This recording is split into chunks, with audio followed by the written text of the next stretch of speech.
No.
Unmuted us.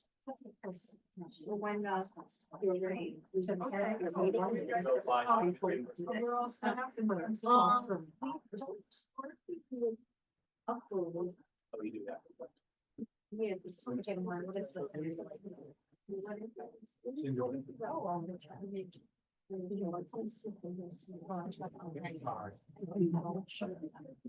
Wow, whatever you. So you're on. Is somebody here for 45-18-39? Ah, okay. All right, well, can I start? If you like. Okay, welcome everyone to the December meeting of the CB2 Land Use and Housing Committee. This December 18th. I'm Christine Hunter. This is Deb Kleiner, the district manager, and okay. We don't have a long agenda, so I would we still didn't get, oh, and is Anne Marie on? No, she's not us. She's excused, so I don't think she's. You have an AIA thing. Okay, I sort of flashed it and she was in that, but I think that's not, never mind. It's fine. Okay, 45-18-39 Avenue Sunset. Yes. Please speak loud because we are recording for our records. We appreciate that very much. Hi, my name is Mariaga and I'm representing French Longo and Finance and Wampeg.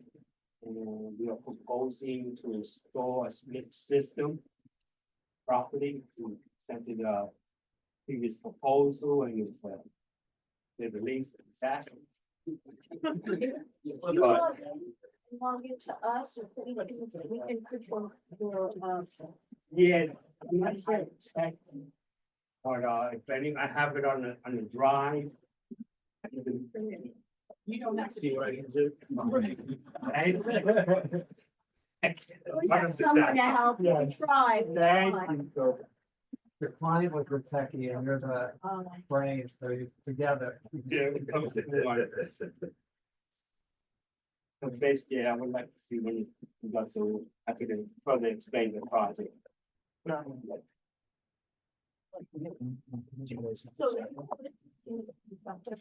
Yes, with the compressor outside, it's on the corner property, the 46 and 39. And the rear yard is actually facing the inner courtyard of the townhouses. So it's not visible to the public thoroughfare. It's hidden, but the compressors are off, but we screen it off with a screen fence, so it won't be visible. And the property has hedges about 5 feet in height. And on 46 and on 48, it's about 4 feet in height. There you go.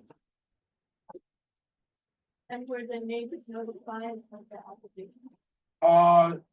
No, I was directed and instructed by the landmark to present it to the community.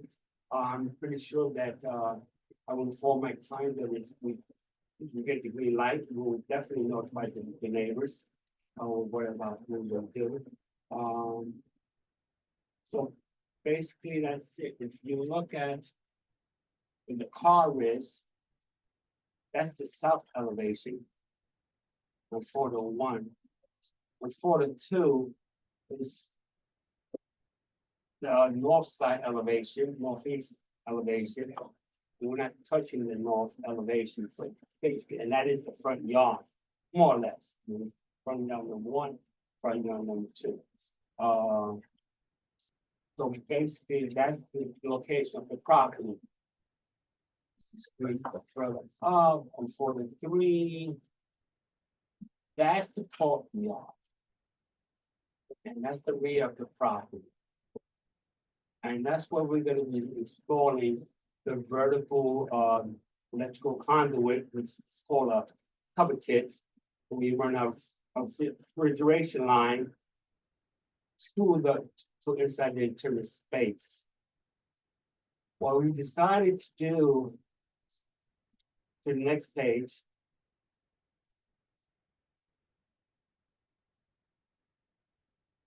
That's another photo of the side that's without the compressor. And that's what it is without the compressor. And People are without the compressor outside. yeah, the compressor should be on that elevation, okay, on the east elevation. And we're gonna run the power line inside the house, and then we're gonna come out. So there will be no exterior conduit going into the compressor. Everything will be internal and then into that.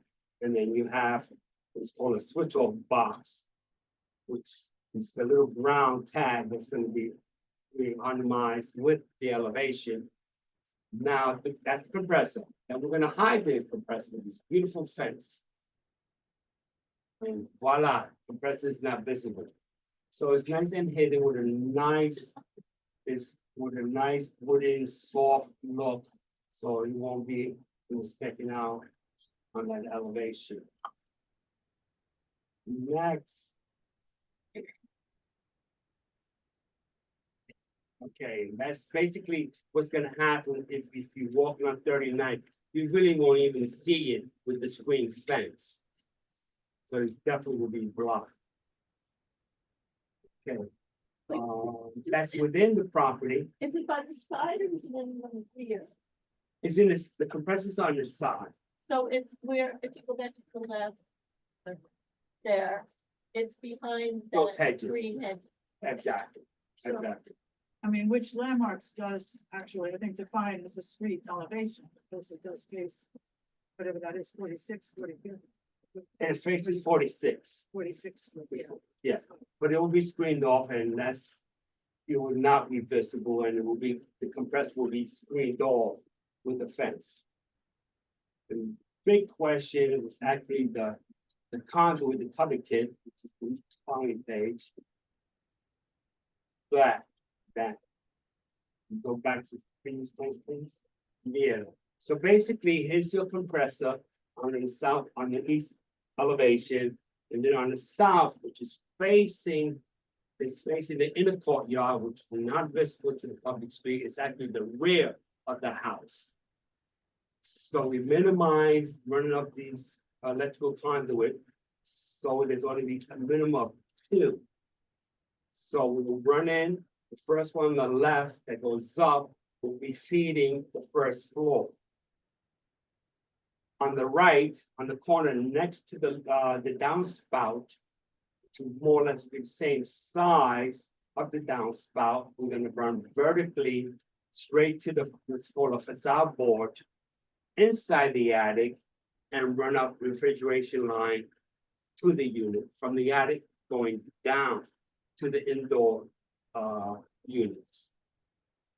And basically, and then of course, we are also proposing those 3 little skylights on the attic, which would not be visible to the public, because everything will be internal. If you go back to the previous page, go back to, no, to the back, nope. Next. There. Go back. That view, yeah, photo, that's the rear yard, photo number 3. As you can see, there's a lot of landscape, there's a lot of bushes, it's really not visible. That's, the house is set back from the public street within 25 to 30 feet. So you really gotta go inside the courtyard to see these, public and conduit. That's where the growth is, we've gone more or less, and we're gonna run the conduit on the left side of that window. And on the, that will take care of the first floor. And then when that downspout is, will be the other conduit. How come the compressor isn't back there?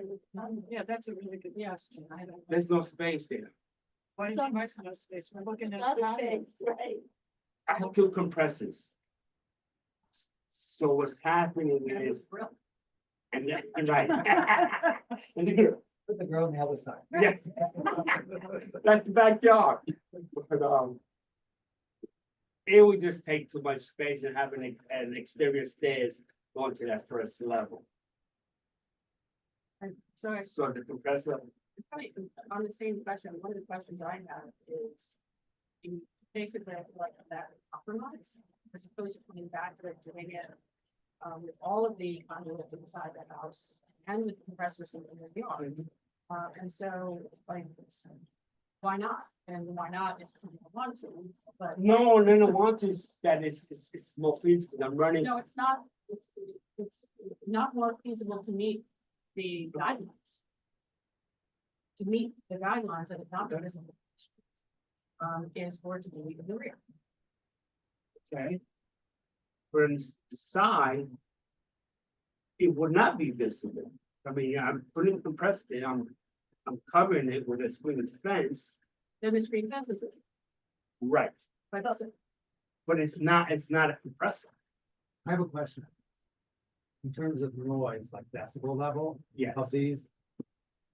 Because my question is, the scary part is, for me, if it's on the side, it's facing the street. If it's in the back, another neighbor might hear it, because I know I have a friend who they're disturbed all the time because of the compressor. Good point, yes. So that would be my question, like, is noise or unsightliness a bigger problem for neighbors? except that if anyone else who doesn't have a side will be putting it back.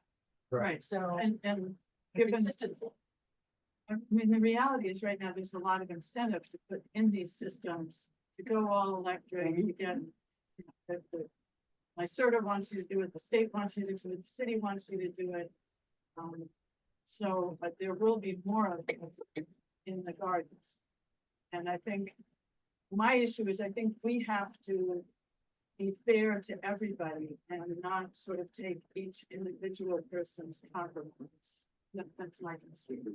So your recommendation is basically to put 2 compressors on the rear side And then to and get take, rid of the grill and have 2 compressors there. You're not gonna even spin it off too. Not saying you have to get rid of it. No. Put it in the middle. No, put the spin, then put the grill. What is the desk? Do you know? I would have to look at the specs, very muddy. It's a small, maybe. too small. Okay, so it's not- It's not that, it's not small compressor, they're really narrow, it's not a big compressor. The new one. Yeah. the new ones are fire, but it's not worse than an window AC actually. But anyway, Yes. so Yeah. that is, which is, at least in the wintertime. Right, the compressor basically are like 18 inches by 3 feet. So if I have 2, it will be 6 feet that would take within that space. I will run the conduit to the compressors, tap off and run the, Inside. well, inside what? Right, conduit is not beyond the house. I mean, if That's, you're going all the way up to the attic, you can go all the way up to the attic inside and. that's a Go down. problem because I'm breaking the slab, breaking the ceiling, you know, I'm disturbing it. Slabs, their choice. Well, Space in between. Yeah, the joist is being painted, we gotta break the opening, you gotta close it up, It's you got very refrigeration line, But it's more work. I it's mean, more work, but it, you know, it keeps the outside. But it's at the It rear keeps yard, I everything mean, no one's outside. gonna look at this. Unless you inside within the property. You know, these are the courtyards are semi-public spaces, but please, we're not picking on you. but No, we I do- understand. This is a landmark area. We know we're gonna get a lot of these applications. Yes, And I don't see how we can, you know, tailor our approval house by house. It's gonna be a problem, so. Why not? And yeah, I mean, Like, it's how else would different you do it? conditions. No, because Because- it's kind of windows, you know, there's a rule about the windows. They have to be 8 by 8, you know, Right. elegant, right? There's gotta be kind of some standardization, I think. I mean, about- all these houses are basically the same. So it's, You know, if I, So- just to understand it, like, are we saying that it's better to be in the backyard because it's less possible to be visible or what? it's better to put the units in the backyard. That's where they've already been put. And it's better to, from the unit, go inside the house and do all the. And breaking the floors, breaking the ceilings and have this, and then you got the box, you got 3 lines coming up interior wise. My next door neighbor did this. I live with them. I know what it's like, and you guys are living with them every other day. So, I mean, it's, So, you know, you can get a lot of incentives right now, which are great. I was just looking at this really fixed, you know, for my own house. You know, so, yeah, you know, people here are unaware. That it's more difficult to do. It's definitely more difficult because what happens is now you got your refrigeration line and turn lines. And now you gotta box that. Now you're inside the house. Now you got pipes exposed. So now you're gonna have to put a soffit and a fascia to cover it. Excuse me, you already have a riser going up. You could Vertic go- outside, No, inside the No, house. it's going from- There's a it's going- riser going up right, into to the attic. So you just. and then I'm put it dropping alongside. then I'm dropping on the 2nd floor. The riser's not gonna be functional. Cause you're gonna have this ducting. No. The riser goes up, I'm running my refrigeration line inside the attic, and then I'm dropping to the 2nd floor. From the attic, I'm just dropping down to the indoor unit. I mean, in my house, we came through the cellar, from the unit, through the cellar and up through the closets. And and the closets fortunately stacked as they usually do in gardens houses, and then, you know, you just went from the closet to each room. And- What and- happens going vertically to the chimney? Well, I don't, I mean, The house we're not will here to open design the up. system, but I don't, I'm saying I gotta go internally. yeah. And that's actually what I recommended in the email as well, that I asked that we sent to the owner, so That's what we're doing with everybody. We do it that's, internally. as to my knowledge, what everybody else has done. who's purchases. It looks nicer.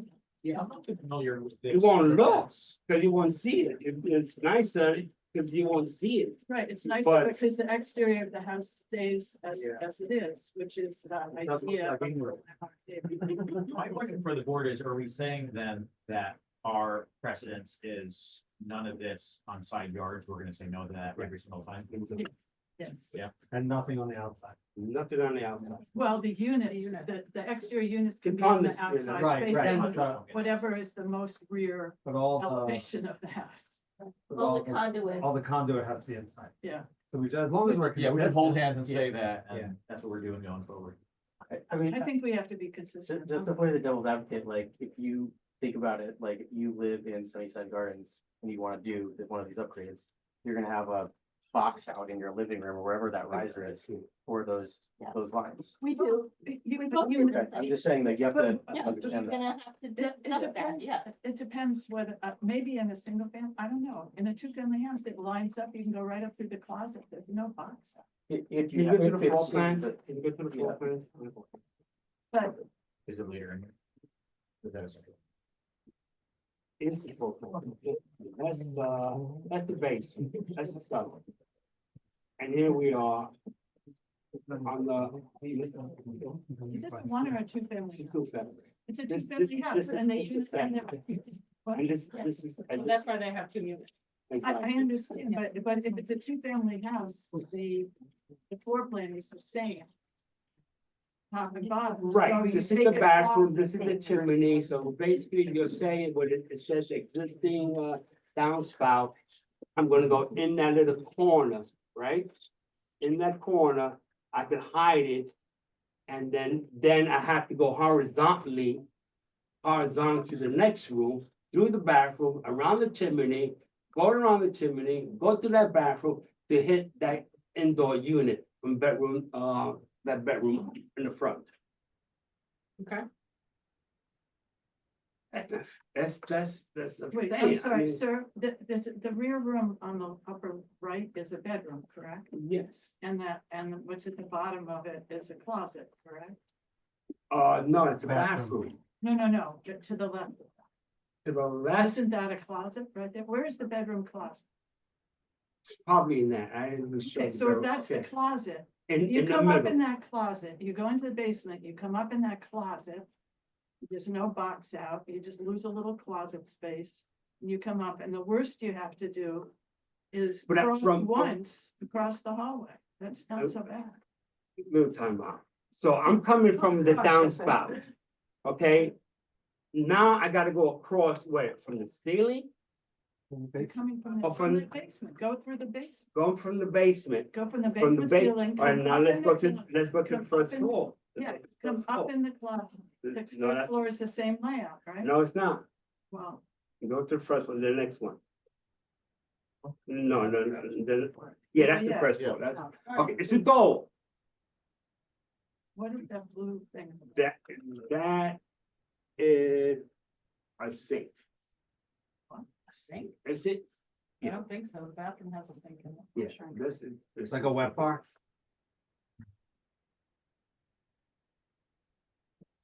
Yeah, so basically. That's the sink, it's the bar sink. Yeah, wet bar. You know, Yeah. you have an interesting puzzle to figure out, and I have full faith in you that you will figure it out. I'm gonna make it easy though. Have you discussed this with a contractor? Yes. You know, our contractor worked it out. Well, I don't, does anybody have any other questions? My only question is for Lisa and you, Christine, who live in the gardens and have issues like this already with the conduit in interior. Have you had any issues where like you had to have service and it was more timely or time consuming or more expensive to service it because it was?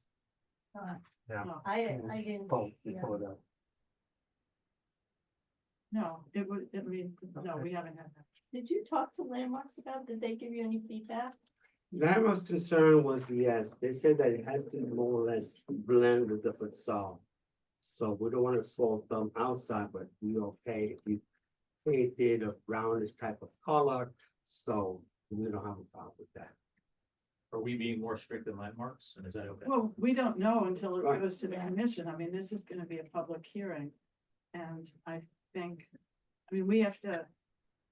Anyway, you know, the committee can vote and we can all look at it different ways. I don't strong, but I feel like we have to have a logic behind Right. our decision that is consistent with the next three applications that come in. And And I would be- Resolution for support the application if they internalize all of the conduit, and move the compressors to the rear yard. I second it. Discussion? All in favor? Against? Abstentions? Anatole you voted, oh, you're abstaining. Anatole, you vote for it or? That was for it, yep. I just got here. Sorry, Christine, didn't mean to usurp your chair or your. no, that's fine. I mean, it's a funny, it's sort of approving the application, but saying that it has to be. designed, but that's fine. But I think if that, you Want know, to shoot your shot with landmarks anyway. Yeah. We'll say no, you can take the no to landmarks and see what they say, and then we'll know one way or the other as well. that's true, that's true. I mean, we are only advisory. Landmarks is the boss. So Josh, shoot it with Landmark, if it goes through Landmark. you got it. Then we Yeah, get you more got it, information yeah. too. No, and particularly if our rationale is that we want to be consistent, you know. Yeah. Okay. And they might not care about consistency. We might not care, then we'll know, because Right. it's setting a Okay. precedent. So basically, he's saying that let's forward over to Landmark, and get that blessing. If, or the recommendation, whatever is internal, exterior, and see what they say, and. Yeah, they'll either agree with us, in which case you'll have to change your plans, Right. or they'll agree with you, in which case we'll have to change our recommendation going forward. Okay. I mean, we'll send the letter to Landmark, so they'll have that. Okay. Okay, thank you. Good enough. Thank you so Thanks for much. coming. Okay, let me give you this. one then. I gotta run it inside. Oh, you. Break the wall, break the ceiling. Don't forget your drive. There we go. Yes, thank you so much.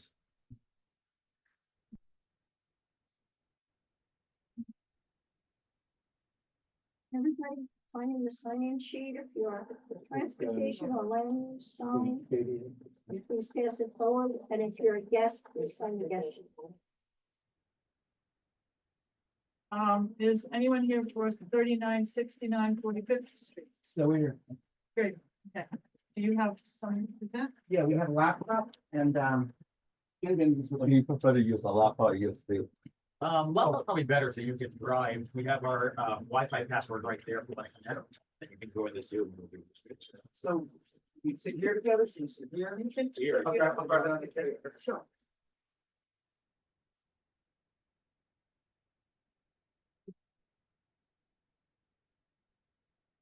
People freak you out, though. Hey. You bought house in Sunnyside Park. Here to talk about it. Other than that's still his story. Oh, okay. Go east. Yeah. So. Sunnyside. So our, will I start? Yeah, do you want to introduce yourself? My name is Dominic Stiller. My wife and I bought this house in Sunnyside a few years ago now on 45th Street. It's used to be a red house, painted red, in the middle of the block. And so,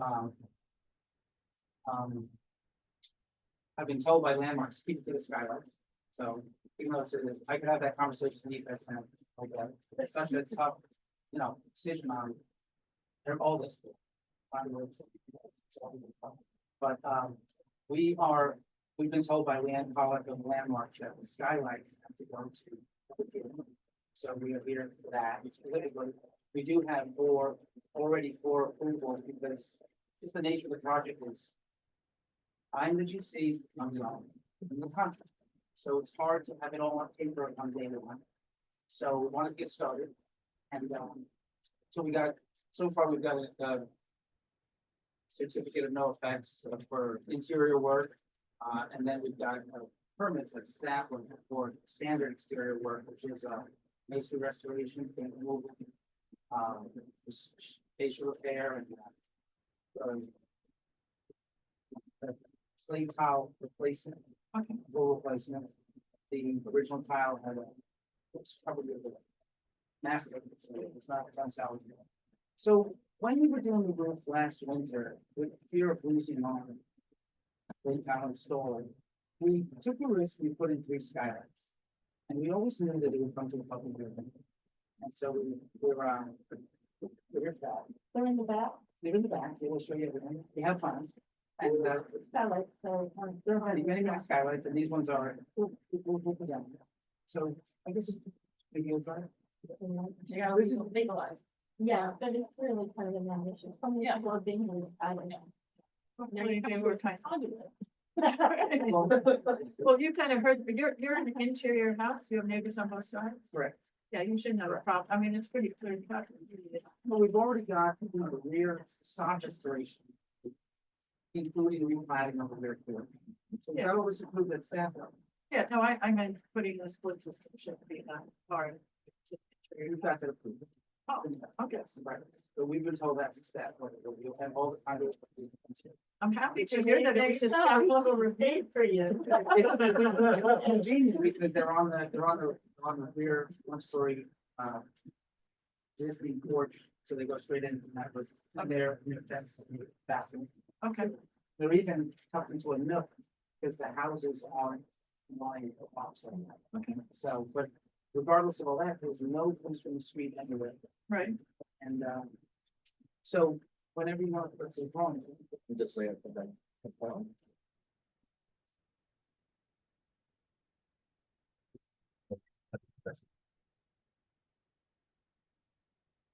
And this has been invented with some orange. Hi. Everyone. He told me that shelf is over. Not an engineer. Oh, wow. Which one? Actually, I think there's openness. sounds going to something like that.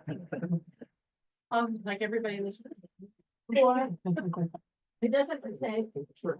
for the sake of full disclosure, I'm opposite you. in 3 minutes. Cross 45th Street. Yeah, Nice so to meet I've been just watching you do this, you did a great job. It's like, it's been a long time, when are you gonna be done? It's that, I think soon, Yeah. spring, we can move in June. That's the plan.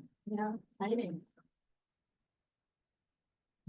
Okay, so I don't know what to, I guess I'll look at the screen, because it's easier with the glasses. So that's page 1, and that's, am I talking loud enough? 'Cause I don't know if it's recorded. Yes, it Yes, is it's recorded, recorded, yeah. But I'm fine. When the blowers on, still. Sure. By the way, can I ask, who is the committee chair? I am Mitch Christine. 1600, but let me get, Nice, likewise. can you spoke to Tim or you can? No, Kim is a staff of mine, Oh, okay, you the are. district manager, Debbie, planning committee. It's nice, but it's not cheap She's faces. the Florence of, Yes, Like- I've, if he was on. yeah, I want to see myself. For me. Florence. Yes, for me, it's a co-chair. vice Sorry. chair of the- I'm nobody. Nice to meet you, Chair. For me. Previous chair. Pleasure. And how many people there live in Sunnyside? Can I ask that? Garden or- Yeah, we both live in the. Two, I think, is that? 4 people in Homicide too. Only because you were implying that these applications are kind of coming in new now, even though it's been a landmark district since '07. So I'm kind of. Well, I think, you know, for the split systems, because there's an incentive, because this whole, you know, everybody is looking to be. So, yeah, first it was all about windows, and then it was about fences, and, you know, Right. they get some standardization after a while. I suppose that if our split systems were in the back, as they are, it would have been a problem. Absolutely. Right, that's the last. Okay, so, so that's where we are. That's the map. These are the exact drawings that are gonna go into, the landmark for consideration, so they match our LPC and DOB plans. And can somebody just point out the house, because. It's actually the one, do Eyes are bad. you mind if I do? Or you want to point it? That's fine. Okay. It's the- whatever. So, yeah, zoom in. You've got like a red. Oh, okay, I see. Wait, no, there's a lot of this. No, if you go down to the Do picture. you want to see the photos front or those? No, I just want to see on the map. I mean, Okay, so it's on 45th Street, inside the southern core. The red, red square. the red- oh, okay. That's And if you see, the center court, the red square on the left. you can see that the house to our south is offset in. Yeah. See how the house to the Yes. south is offset? in? Yeah. Okay. So, yeah, and next page, I guess. That's those pictures up front there in front. It's actually a before and after we put on there, just to kind of look at the house. So it's look at that later, look at now, whatever, but as you know, it's big, big change. So this is a photo of the view. Sorry. You jump to page 3. Is this page 2 then? Yes. So these are photographs of you see that red square on the upper left photograph? Yeah. That's the view from 46th Street if there were not the house on 46th Street in the way. So, you know, that's Right. like GeoTrack or whatever for. let me zoom in on that too. It's okay. So the point is, you don't see the house. It's way back there behind this house. That's the east-west crossway between the southern courtyard and the middle court.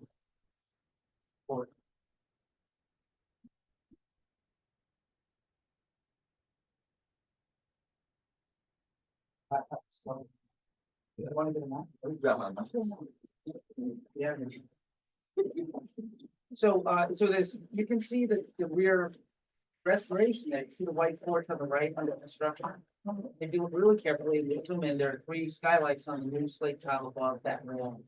See the dark slate tile, sloped slate tile there? Yeah. And that picture on the left is what it looked like. So I like to show it. If you just want to see the before and after there. You zoom in on it. So we went around Sunnyside and basically, you know, we looked at the best porches front and back. And I came up with this design, which is closely matches a porch on Skillman, but I tried to do every single corner. Right, sorry. In other words, the column tops come over the header, and over the columns and the panels, and so it really came out great. It has this return on our left side, which looks nice. But I'm told to stay to the skylight, so let's go to the It's skylight. the look at this. Thank you, thank you. The neighbors in the back, just, I mean, you can see what it used to look. So, these are other houses that have skylights in, am I right? Yes. So actually, let me zoom out. I think, actually, let's go right to our skylights. Because Oh, everyone's this being, is the view on the street, 46th Street. okay, the Sidewalk, beauty so beautiful, okay, like further out, right? Further out. I think we should go right to any skylight and specs. That's the plan view. Those are the 3 skylights that you see on the right. Big one. 2 big ones and the one on the left. That's the small one. Is that, so you were occupying the top floor? I mean, these are the lighting. It's a two-family house, and they're operable. Oh, yeah, they're not just operable, but they're no, they're electric. Not electric, but they're just that 4 foot high. It's not a crank, it's a handle. It's more like a window than a skylight. But it's very flush when it closes. It's below, so we'll show you. So let's go right to the photos of the skylight. That right there was the slate tile extra that we have on stock. If this is denied, we have slate tiles with it. Repair the roof. That's it. Okay. So let's go right to the photos. They are in the back, they're not in front. So there they are. The photo on the bottom is a brochure. Our skylights are the 3 on top.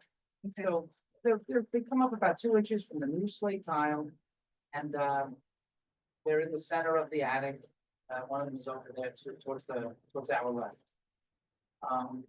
Any other photos, Ben? Any specs? Maybe go to specs or something. Yeah, want to see the specs? Any questions on that? Yeah, it's pretty straightforward, I think. You want us? What? You want us to? I don't need to fill in for the conduits inside. I'm gonna keep the quality in all the backyard. You know, as the applications come in. All right, does anybody want to make, does anybody have more questions? I don't want to close the discussion. No, does somebody want to make a motion?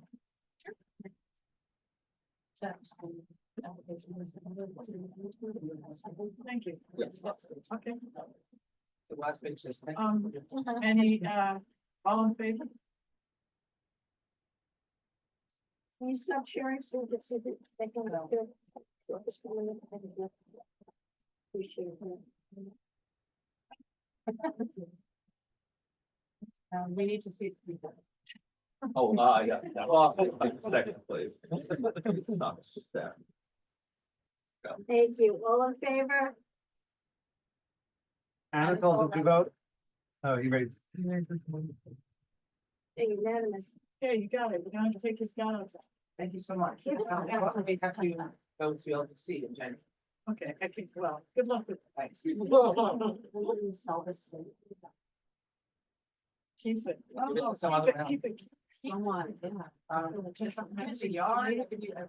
Yeah, you never know when it's like. We actually had a lot more, we gave it back to the roofers. I think it's cool to put the skylights in it. No, people have been, No. that's happened. We know that, sorry, we told her early that we would come for a public hearing for what she deemed needed it. And there was questions about every restoration, she decided it did need it. We're now filing a single decking back, which doesn't need it. So, So you can probably have a hand snack for that. yeah. Okay, Thank you. thank you. Okay, no problem. Yes. Dominic, do you have this? It's all of this I wanted to reach out. Yeah. We need to ask her for board meeting, I think, no. This will go No, there and no, vote it, this, right? this type of application is the committee approves it, our protocols that we can write on. Oh, thanks so much. I'm gonna have the holidays. Thank you. Thank you for coming. Thanks, thank you. Great.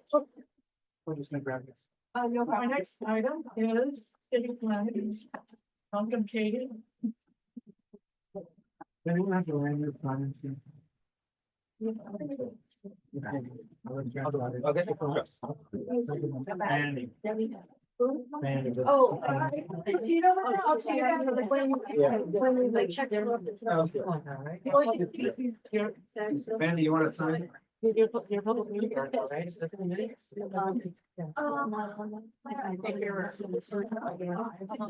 For them. Transport. But that's one thing, I never do that. For your I name. know. We were- I know, but I know that one. Oh, yeah. Yeah, Anyhow, you have to start showing up. I actually know they fired me complaints, but it was, they opened the. They Oh, yeah, opened yeah, the- something like that. I thought I was- yeah. Transportation. And, you know, sign on my meeting, so. No, on that, no, transportation. No, she's on the list. No, when you see it, you're- no, she was on the transportation. Yeah, she's always on the list. At the Oh, Met. no, no. Okay, we all squared on assignment? Yes. Okay. Can't talk, and I can talk about when you need to build a lot of new train lines. Yeah, please. And rapid, I mean, I can talk about a lot of things. They probably don't want to hear me. I'm at the bus stop at 44th Street, like, when you get down to there. Because they put in the bike lane, the bus can't get. the bike Especially if the lane. S95 yards of the sun. Would you? Yeah, I think we should talk about it. Okay. We're moving ahead here. Hey, Carol, what do you say? All right, guys. So before we get started, I know that at the board meeting, we said we would talk about the council mods for CHO. We decided that we're not going to discuss that tonight. The council made changes to over 14 areas of the proposal, and we need some more time to get materials together and be able to present that to you guys next time. We also wanted to stay focused on the street mapping actions because there are some actionable items for people. I'll explain everything the following the polling letter, so I just wanted to this up and start like this. BCP actually forwarded us nice charts on ours and the city. Right. Yeah, And Katie reached out to me to ask if there were questions, Yeah. which we haven't received questions. I'm not sure we've absorbed it anymore than, I mean, I'm sure you've absorbed it better than we've absorbed it, so. it's a lot. for all And of us. it's a great deal, and Yeah. then to sort of understand the implications. But that would have on the proposed zoning, you know, this plan is yet another layer. Yes, so I guess since you guys do have that document, do you want me to still walk through them like I did with the CPC mods, or do you want to just kind of let it go? Yeah, I mean, for January. Just Let it Oh, go. for January. Yeah, Well, here's what I would like to request for January is with or without the visuals that I've been. I would like to have a conversation about the zoning, even just looking at the zoning map, because I have a lot of questions about it. I have questions about, you know, what's allowable on this, on the waterfront versus what's in your toolbox, use your term, to impose other kinds of restrictions on the inland sites. Or ask for other different types of, you know, public manifestations for the stakeholders. So I'd like to have a conversation, if we can do that in January. So, yeah. January. okay, so with CHO, do you want to go through it in January, or is the document? I would find it more useful actually to go through the base zoning in January and then if we go through the CHO in February. Okay. And the January meeting is January 22nd. All right, that's really helpful. And then the next thing I wanted to share. Excuse me, can you all speak up because Dr. Robin said it's hard to hear too, and it is hard to hear I can hear at this. Yeah. So the other thing that I wanted to share is that, these presentations are intended to prepare you to review the draft neighborhood plan. So these are really opportunities to dive deeper into the details, to give you guys some background on what the intent of the specific actions are, and to like really digest all of the information outside of like our traditional public meeting settings. So I guess what I'm trying to say is a lot of what we're going to be presenting in these sessions is not necessarily new information. It is information that's already been publicly available. We're just digging a little bit deeper. I feel like maybe in our last meeting, you guys maybe were anticipating seeing new things, and that was not the intent. Well. You know, well, we don't have to argue about it. I mean, I think our experience at the larger public sessions has been a very little, there's very little content, as our guest Brad characterized it at one point. It's very high level.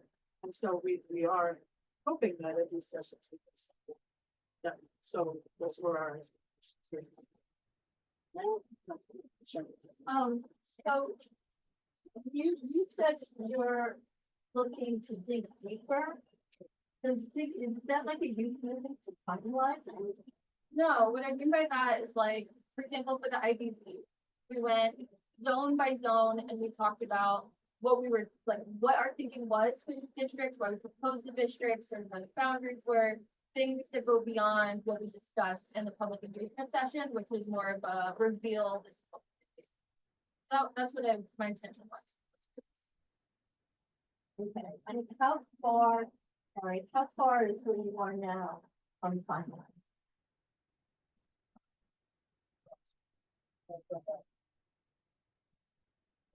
Next year's only 2 weeks away.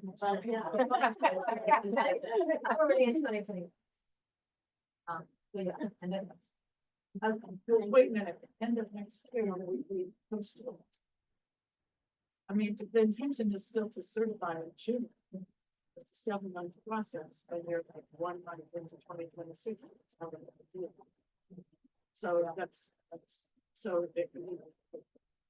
Right? Right, so beginning of 2026. thinking that there would be. No, we're saying you're gonna cert, from finalized to us is certification. Oh, that's not. I understand that, Yeah, but it but, usually you ends know, up being. we're looking to still make changes from now until. certified. So from now until June, there's still room for a block here and a block there, change, for something change, but once it's certified, it's, you know. so anyway, all of it. Well, We have a certain date, right? well, because that's something that they talked about from the very beginning. Right, that it's some kind of fiscal year and the next fiscal year. So. Please speak up, we're recording and it's. Actually, June is the first time I'm hearing this because we've been spreading. That's right. Yeah, we've only said spring, we haven't really said what. Well, spring. is- Early. I like to do that. These may say June, because it's the last one. I think that's why we were saying. Oh, I see. And as long as we can recognize the interest rate, maybe it wasn't. clear. We understand that the EIS, final EIS will not be publicly available until after certification. But For the draft. Yeah, is what. But the draft scope of work was issued and now has the scope of work been finalized? Yeah. When would the scope of work be done?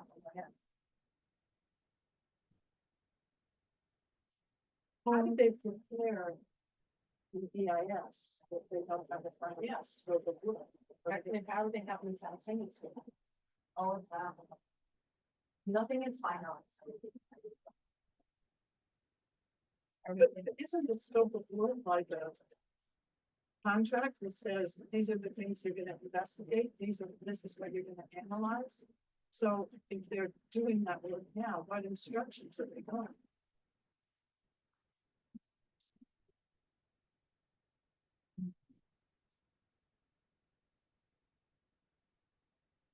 I can't hear much of it, so. No, I said, I think. Doesn't this statement of work or scope of work document inform what you have to do? Yeah, it is. So if you're doing the work before you have that, I mean, So, for right. I didn't know example, what to do. right, like how Exactly. environmental. Assessment is of the scope of work, no? That's- So how can the DEIS and the scope of work be something?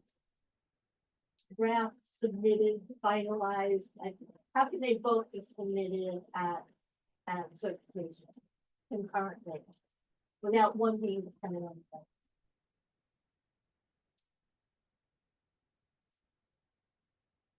I have a question. Yeah, yes. Hi, we didn't get the answer. I mean, if I can't hear it, the recording doesn't hear it. I'll have to get back to it. What if that's what? The mayor's sign of the city of yesterday, it was on his Instagram. That any areas can be 20% more. Your CEQR was previous to it. Are you going to have a revised copy of that now? We revise zoning. See, Yes, because the higher zoning I see on my book from the zoning handbook is R10. And you zone some of the properties R10, right? So the Commissioner Garrett has not issued a new zoning of R12 perhaps, or R15, right? Because you get 20% more.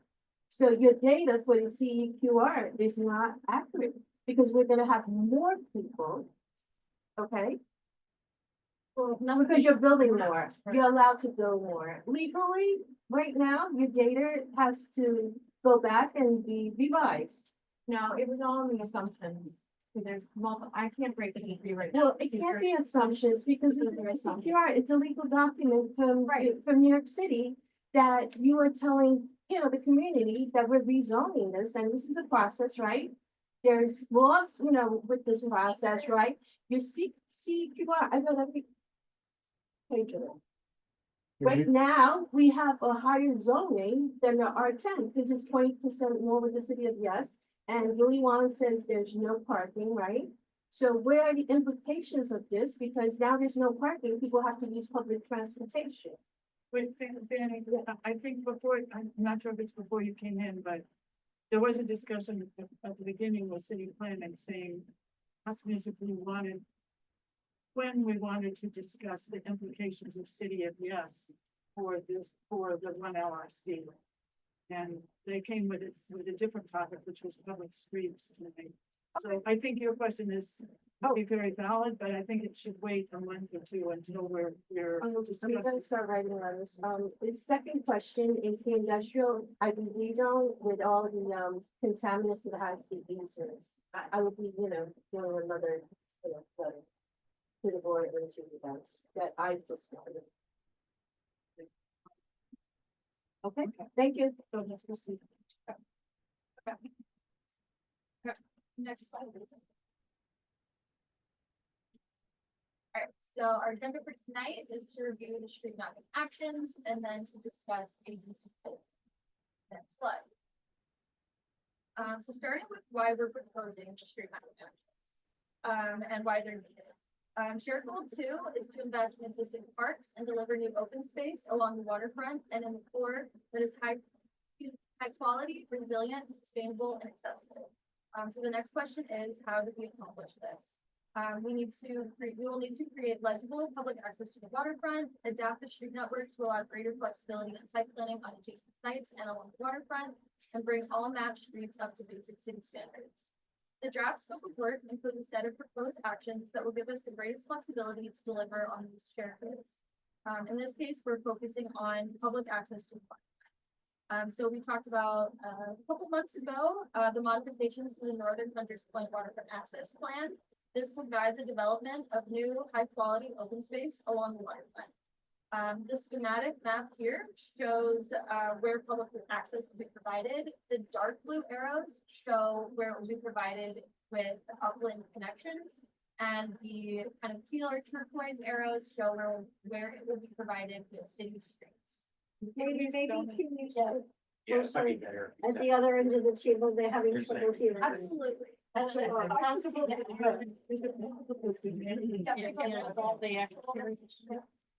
And then this, and then you roll the glass and slow down, Ram, the slow down. January workshop, and then keep it down. And slow down. Take slower. Okay. So sorry. Thank you. I was just. I think we did it, right? Oh, there's a back. I was gonna say if you can like. sit Oh, like, There. so myself in the corner, okay. Right now, we don't see cold and lower, so. Cameras and lights. Okay, all right. So Katie, before you continue, I was just digging into, this map should not be anything new. We shared this at the January workshop. And so now we're gonna dive into the mapping actions, polling that you will get in January. This is to prepare you guys for, just what's happening. These are just legal things that Katie will go over. It should not be a surprise to anybody. Okay, great. Like, can we put? Well, this screen, this slide itself is not, I mean. The rest is. Well, let's go through it. Let's go. Okay, through it. fine. Okay, so, the rationale for showing this, can you guys all hear me if I just this way? Okay. Really feels really unnatural. Sorry. Yeah. Okay, so, what I'm trying to show here is that this graphic shows the addition of a new city street. And where you can Can you point that, can you Yep. stand up and point Yep. down? Where you can see that is right here in this dashed line. So you can kind of see how this continues to add additional connectivity to the waterfront. Wait, and the new street is a U-shaped street? Yes, I will give you more details, I promise. Paragon is. No, it's not. It's right over What the is other way. extension, what street is an extension? I will go, thank you. Every single detail, I promise, is coming, just, Okay, so the introduction of this new loop road will provide additional frontage between open space and any waterfront development. This will make the waterfront feel really truly public. So there will be like nice wide streets before any waterfront open space, making people feel more comfortable and more drawn to come and interact with the space. So basically, it will just be building in additional flexibility into the site planning process, creating more vibrant public spaces and providing better public access along the waterfront at regular intervals down Vernon Boulevard. So if like try and imagine if that loop road wasn't there, there would be like this huge chunk of space between like Con Ed and the basin where there's no place to actually get to the waterfront. Next, And who builds these streets? I mean, is it the developer or is it the city? It depends on where the map is, I mean, the road is landing, and again, you'll see the slide where the future slides, where specifically the, map streets are landing. Let's see. So, I'm sorry, the But just to be developers clear- will be required to build the street. Just to be clear, this is just giving us flexibility to make sure that we put streets in connections in the right place. So this is just adding some, as you know, some of this or mappings before have never been done. So it's just giving us flexibility, the most flexibility we can to make sure we're making the right connections. And Lisa, to answer your question, you'll see it on the title on the site, sorry, the 4402 River Link, all these names for that site. Right. You'll see it. You'll see Okay. it. okay, next slide. And Laura actually had a good question. I will, I got it. Sorry. Yeah. So this slide is what Hee-Kyung was just referencing. So these are the properties that these actions would be affecting. So it's the 4402 Vernon Boulevard property, which is the northernmost area there.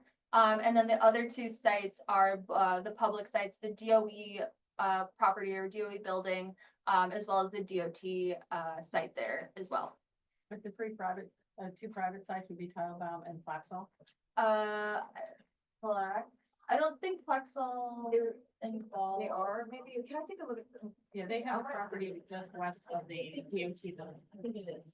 Enzo Basin, where Enzo Basin is. That's where we have the, yes, that's their. So they're Then yes. the two. Very small impacts. That's Very, it. yeah, very. Okay. So, so basically, we're proposing a set of actions to demap existing paper streets, map new streets, adjust the widths of other streets, and then create the new loop road. Next slide. Okay, so first I want to start with the existing street network. The areas in orange are paper streets that have yet to be built. So they're officially recorded on the city map, but we haven't actually taken any actions no one's taken actions to build those streets. But can I just ask a question? Currently, then they exist essentially as easements on private, or functionally, they're like easements on private property. The city has a right to go in and build them, but they've been being used as private property. Is that correct? That is certainly the case with 4402. The other streets are sort of kind of functioning as public space now. So like the end of 44th Drive is like already pretty public. There's that like walkway there at the end of the street. And then 44th Road is currently mapped like directly through buildings. So not much we can do about that. Okay. This question was brought up, I know at the. I haven't sit at the table with someone from Plaxall and I asked about this and they said they actually had a right to the streets that were on their property from decades ago. So I'm just following up to make sure we all get the right detail. They said they were being mapped, but not ownership wasn't transferred, or was it ownership was transferred?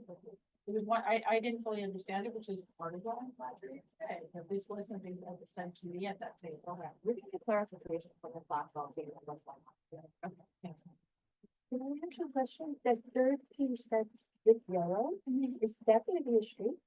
I'm going to walk through Oh, all of sorry. the details, in just a second.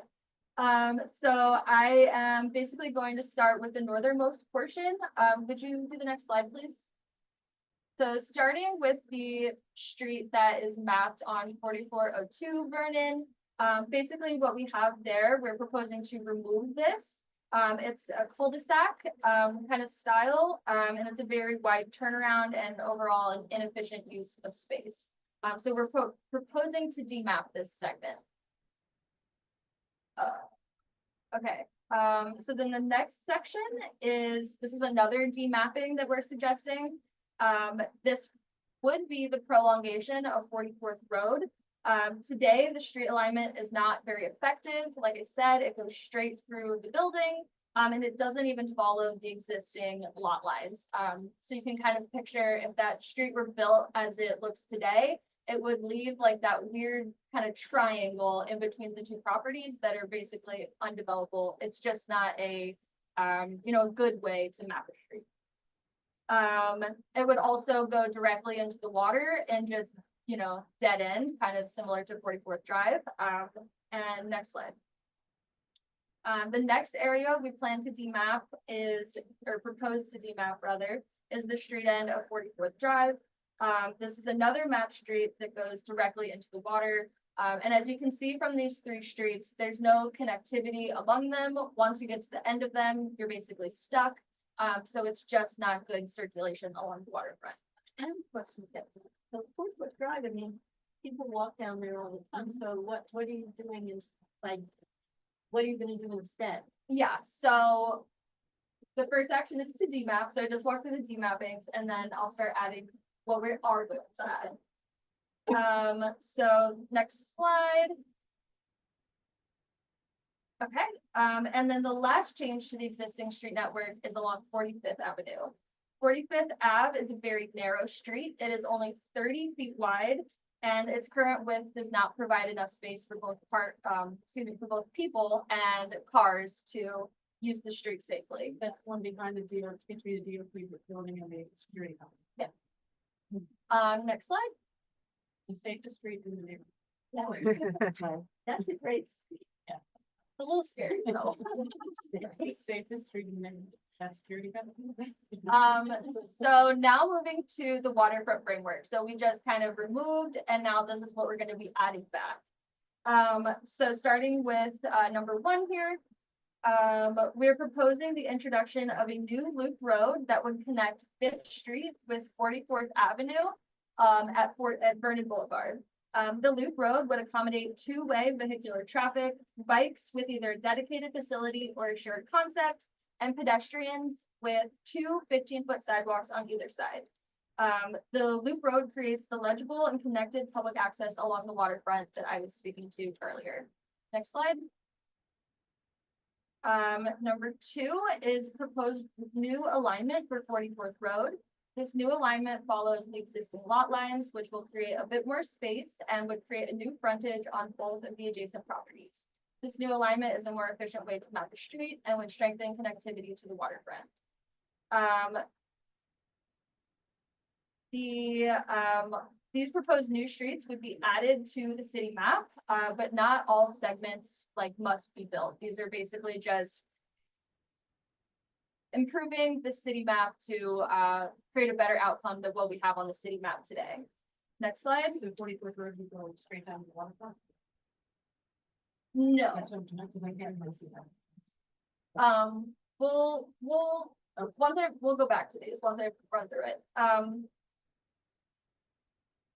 Okay, so number 3 shows where we're bringing the existing streets up to city standards. So 45th Avenue would be widened to provide enough room for one-way circulation and sidewalks on either side. Next slide. And then lastly, Lisa, this answers your question. The kind of pulling the street network off of the waterfront creates this opportunity for more open space, which is represented by these green blocks here. So that kind of explains if we demap that portion of 44th Drive, what would be replaced, what it would be replaced with. Okay, next slide. Okay, so those are all of the actions. The next thing we're gonna talk about is agency polling. And then once we go through polling, we can go back and do questions and things like that. So agency polling is a required step in the application project process for actions that affect the city map. A polling letter is sent to public agencies like DOT, DEP, Public Safety, and others, as well as utilities like Con Edison and Verizon. So anyone who might have an interest in city street infrastructure or road alignment. And where you all come in is the community board also receives a copy of this letter. So the purpose of polling is to identify any requirements or considerations that should be taken into account before making a final decision on the action and before the project is certified. So an example of some comments that we might receive is DP will tell us what pipes are under the road. They'll tell us if different things need to be moved or if there are restrictions on moving things. DOT will share comments on street geometry and make sure road alignments are safe. FDNY will share comments on emergency access. Utilities will give us information on any underground utilities or constraints that they might have. And all of these responses will be collected and compiled into a pre-certification report that will be made public. So everyone will have access to everything that we collect from this process. Next slide. So what I showed you were kind of graphic representations of what we're going to be doing, but the actual information that you will receive with the polling materials will be more of a technical drawing. So it's gonna look a lot more like this and a lot less like what we just walked through.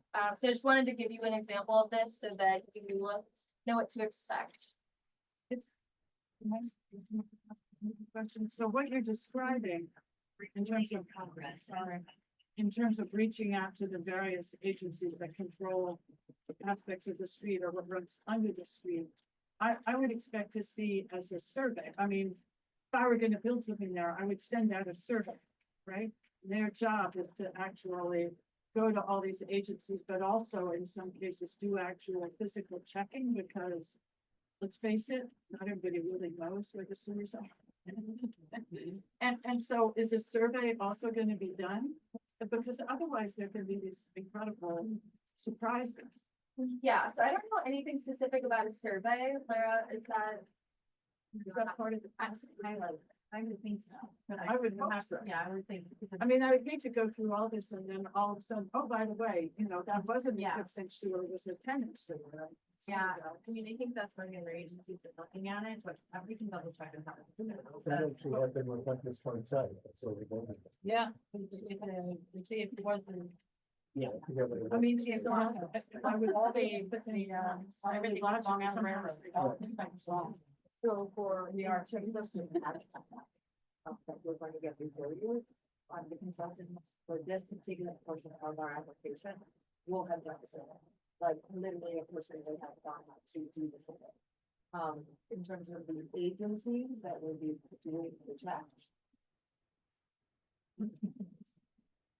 But yeah, the intent is to have everybody aware of what's under the ground before we even get to certification, so we know if changes need to be made, or we're not running into that issue after everything's finalized. We're getting it handled before we get there. That's the intent of the process. And then my last slide, please. So the next steps for you all will be to prepare your responses to the polling letter. We do not have an exact date that the letter will be released, but we are currently anticipating early January. After the community board receives this letter, you will have 4 weeks to share your comments. Comments should be specific to the street mapping actions we just walked through. It's not necessarily the plan as a whole. So effective responses would be directly related to traffic, street widths, and things that are more along those lines. If you guys don't have specific input here, you do not have to respond.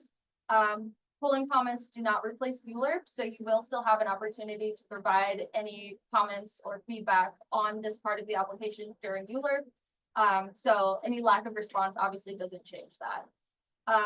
And then lastly, for January, what we were thinking is to discuss kind of a lot of the questions that kind of have gone unanswered so far. We have a log of all the things that we haven't really covered adequately in the sessions.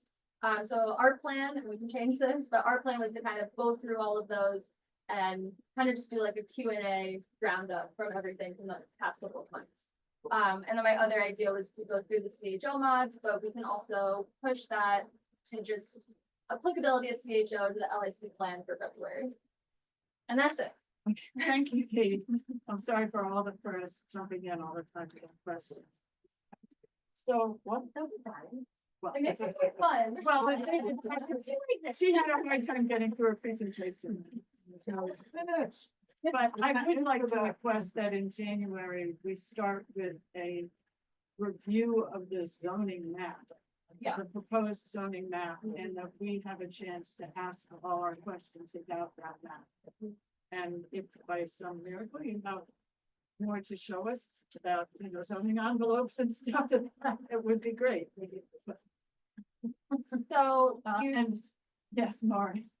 My only question is, can we figure out or should we be figuring out how our calendar for the committee, et cetera, meshes and reconciles with their schedule? So that we're able to make choices and decisions. Yeah, And the meeting following that is February 18th. Well, but if we have to bring anything to the board. Yeah. No, I just did. I'm looking for you for March. Oh, well, that would be the third. Right. Tuesday of the month. Christina has, with the approval of Chair Ashworth, and Well, we haven't finalized. they haven't finalized, but I'd like to change the committee to Tuesday, so it would be the third Tuesday of the month. Starting in February, changing the meeting day. changing the meeting day, like from now on. yeah, from Wednesday to Tuesday, the third Tuesday, Yeah. as of beginning February. That's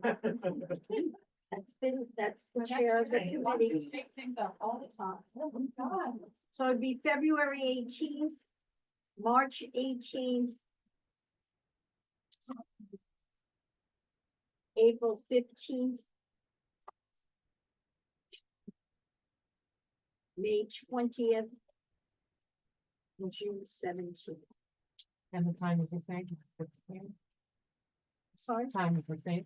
time is the same, 6 p.m. Starting February. starting February. So first one is gonna be.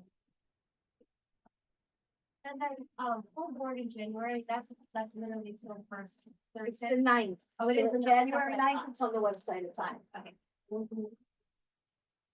So the full board is January 9, and then we're not having this meeting until The 22nd. 22nd of January.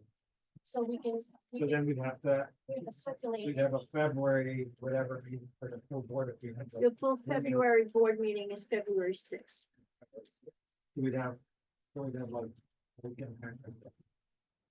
So this We're week, keeping it the same week because I have to create board agendas and we have to have some time for that, so that's why it's the same week. Christine did request to move from Wednesday to Tuesday. April, you said the 22nd. 15, April 15. It's the Oh, that's right, third, that's it's why the somebody said third, tax day. it's the third Tuesday. Third tax day. So it doesn't conflict with anything else. That is- Make sure I recheck the calendar. That is. Very- Agriculture's second Tuesday. Forever and all being you, Randy. That's the third day of Passover. I haven't gotten that far yet, which one's the Yeah. calendar for. I Yeah. appreciate that too. Why don't you go? The first two nights are doing. Just a clarification question, you mentioned two-way You don't streets, see is them. the They- directionality of the street also gonna be on? that Everybody day? was here for last week. Okay, well, if you go back one, Yes, slide. which changes? I can't speak to that specifically. I think that it will provide directions, but I'm not 100% sure. But I believe there's also a project description, kind of project narrative, like a lot of extra details in written format that will go with it. So I think a lot of those details like aren't maybe on the graphic, are on the, or within the other materials. Are we doing, are we doing questions? Yeah, what questions about this map, this mapping action, the what is it, agency polling, right? Go ahead. Danielle. Okay, so say these agencies go out and survey or whatever they do, and they find something that's good or bad, or but dramatically changes it. Or say they say, oh, look, we can build sewers here. It'd be great, like, is that like, does that become part of the plan, or do we say, oh, no, we can't do it, or like, what, is it just a report and then we decide, or? It's basically the purpose is to collect all of this feedback and all of this information so that the decision makers have everything laid out in front of them. So if DEP said, okay, if we do this, we have to move a bajillion dollars of infrastructure, that would be obviously a factor in the decision making process. As far as how much it modifies the actual like geometry of the actions, I'm not sure what that process would look like. But the purpose is to make sure that everyone has full information before the decisions. Which sites? Decision makers are typically the voters, the members of the council or members of the CPC. So we have elected. It goes through, so it's part of the renewal process. So it would be the planning commission will review it, make sure that all the agencies have done their work, then they'll pass on to the city council. No, but an agency who determines that there's a gazillion, gonna cost a gazillion dollars to map it the way you're mapping it, then you would make a change prior. We would definitely have to figure out when to make the change. I'm not sure when that change needs to happen in the process. But we would have to make a change in that. I mean, essentially, it's just that if we have to move utilities, yeah, we would have to consider that. But would you come back to community board first before you decide to what, how to change it?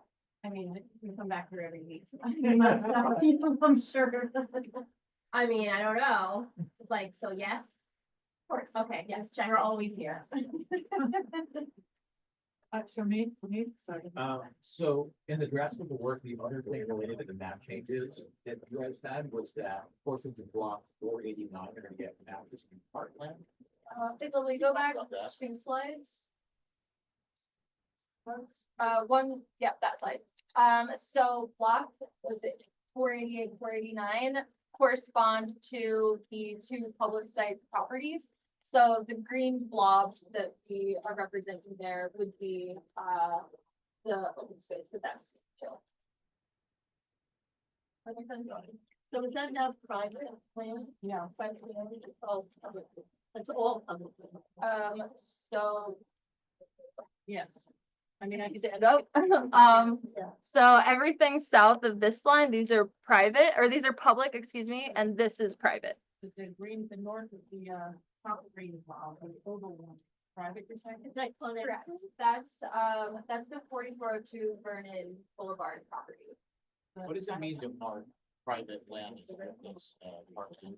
So they are required, they have what's called a restricted declaration on their property. I feel like we might have talked about this when we talked about the WAP. So they're required with this RD to provide open space. So that's what we're representing there. Can I just ask whoever's driving to point out the things that you just pointed out? So the recording has that. Yeah, Bigelow, will you just show the private sites, excuse me, the private site and then the public sites, like where that boundary is? So how, what's the distance of that, of the north-south road from the water, and how wide is it? I do not have that dimension. That's a really good plan. I was gonna say, technical drawing doesn't look like. So the technical drawing is just an example of a technical drawing. It's for. What that's showing is, I believe, the existing street, city map condition. Let's go to the hands. Is there a scale on, is there a scale on the map? I was gonna say, if you don't have good dimensions, is that mean this is With aspiration or?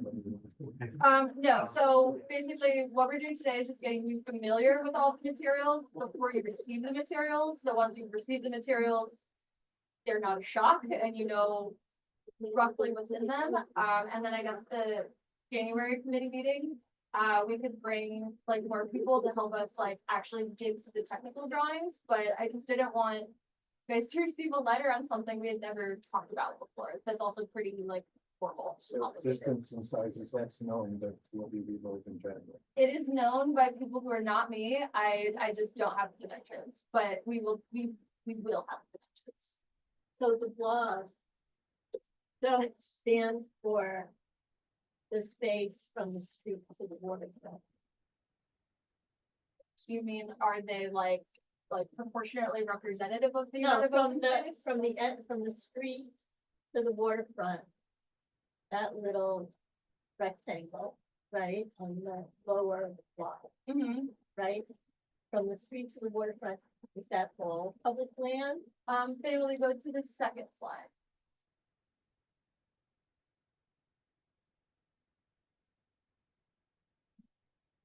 Back one. Or one forward, or earlier, yeah. So this is why I started with showing you the WAP map. And so all of that, so like the linear path is required to be provided, and the swaths of open space are also required to be provided because of the regulations in the WAP. So really the question is the block the size of a postage stamp? Or is it the size of a real green thing? It's just an illustrative, like marking of what open space. Yeah, I just kind of wanted to get more context about the parameters of the block. Oh, I This see. is- No, it's I just think the- Penny's question, I just don't have those dimensions. Right, could you bring those? Yeah. Absolutely. Hey, let's go online. Tricia has a question and then Laura. Tricia, if you want to unmute. Ask a question.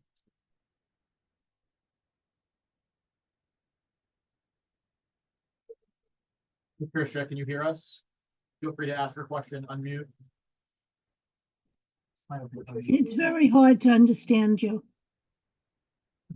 I'm curious about when this is all completed, and I would imagine there's going to be housing eventually around there. Other than the people who live around there, how would the public gain access to this when it's all finished? You have those public spaces those green blobs that were there. How would people come by transportation to get there and enjoy it? Yeah, so like I started with, the upland connections are shown on this map in those blue lines, and then the dark blue lines, and then the lighter blue lines show where people can access the waterfront from existing city streets. So all of those arrows are public access to the linear path that we talked about and those open spaces that will build off of that path. No, I mean, what kind of modes of transportation would get me down there? I don't know the exact, like where the exact location of bus stops are within this area and how they correspond to this access, but that's definitely something we can follow up with. I mean, is there a subway stop close by? Are there bus transportation there? Could shuttle buses be moved through? I mean, are cars gonna be allowed down? We need to know what kind of transportation could make it accessible to the general public who would want to go. Yes, I can definitely include transit when we circle back to this conversation next time. Well, Laura, go ahead. Sure. Yeah. So, yeah, thanks for sharing. I think this is a really exciting opportunity to basically design new streets from the ground up. Just really interested in getting the street widths and the technical details about how they're designed, where there are bioswales, bulb outs, loading zones, all kinds of street furniture. Also, at this point in the process, is this the appropriate time to have a discussion about permeable pavement or just like what the street is made out of? So starting with your first question, which I had an answer to and it just escaped me. Street, yeah, so I have okay, can you go to the slide with the gray outlines of the streets? So to answer, I guess maybe your middle question is the application is still in preparation and under development. We're still in draft phase at this point. That's why I don't have an exact date for when the letter will be sent out to you all. We have to finalize the application and then transmit the letter. So there are definitely some finer details that are still being worked out because we are in that draft phase. But I do have the widths. So go to the next slide, Figula. Okay. So, okay, starting with number 1, which is the loop road. I unfortunately don't have the exact width with me, but it will be two-way traffic. So it will be the widest of the streets proposed here. And there will be room for 2 15-foot sidewalks on either side. So those are pretty broad sidewalks on both sides of the street. So no street parking? Protected bike infrastructure. I don't have specific notes on parking. I can, like I said, include that. Just to be clear, because I'm looking. Because number it sounds like the walkway along the water will specifically be for walking. So this would be the closest that people on bikes could, the street would be the closest that people on bikes could get to the water. Yeah, so for the loop road bikes, we don't have it finalized. They'll either be like a shared street concept or they Not good enough. Facility, but that's not been finalized.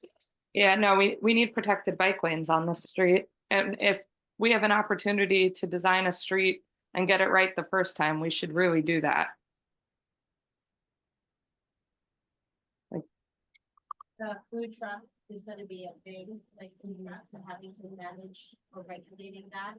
I'm not like against, we just need a way to organize that better because we all know what happens at pantry and that's very unpleasant for neighborhood, what's happening to people who like that. I know, right, it's like, it's very controversial. I'm still actually responding to Laura's question, guys. Oh, I'm sorry.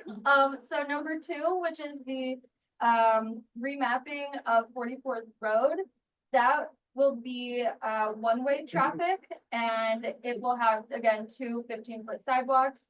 I do not believe we have bike access planned for that segment. And then the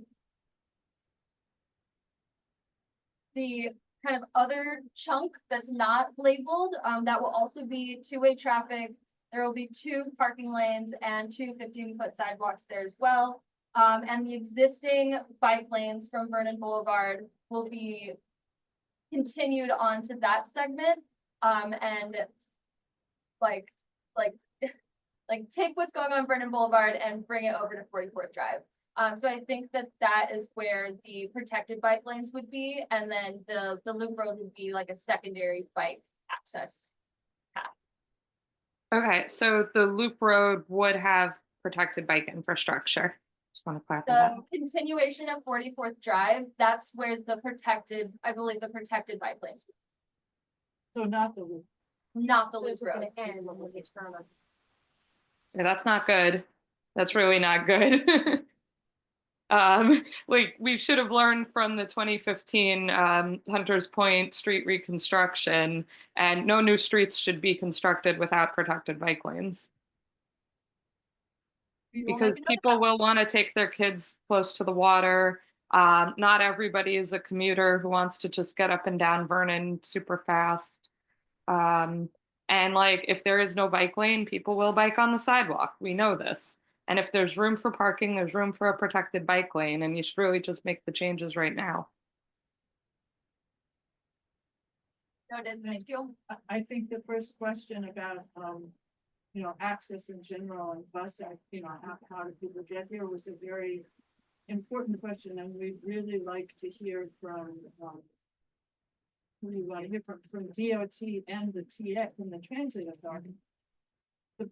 We really want to know about bus service, and bus service is going to be modified in anticipation of much more utilization up here and getting people here. I think that's a really important question.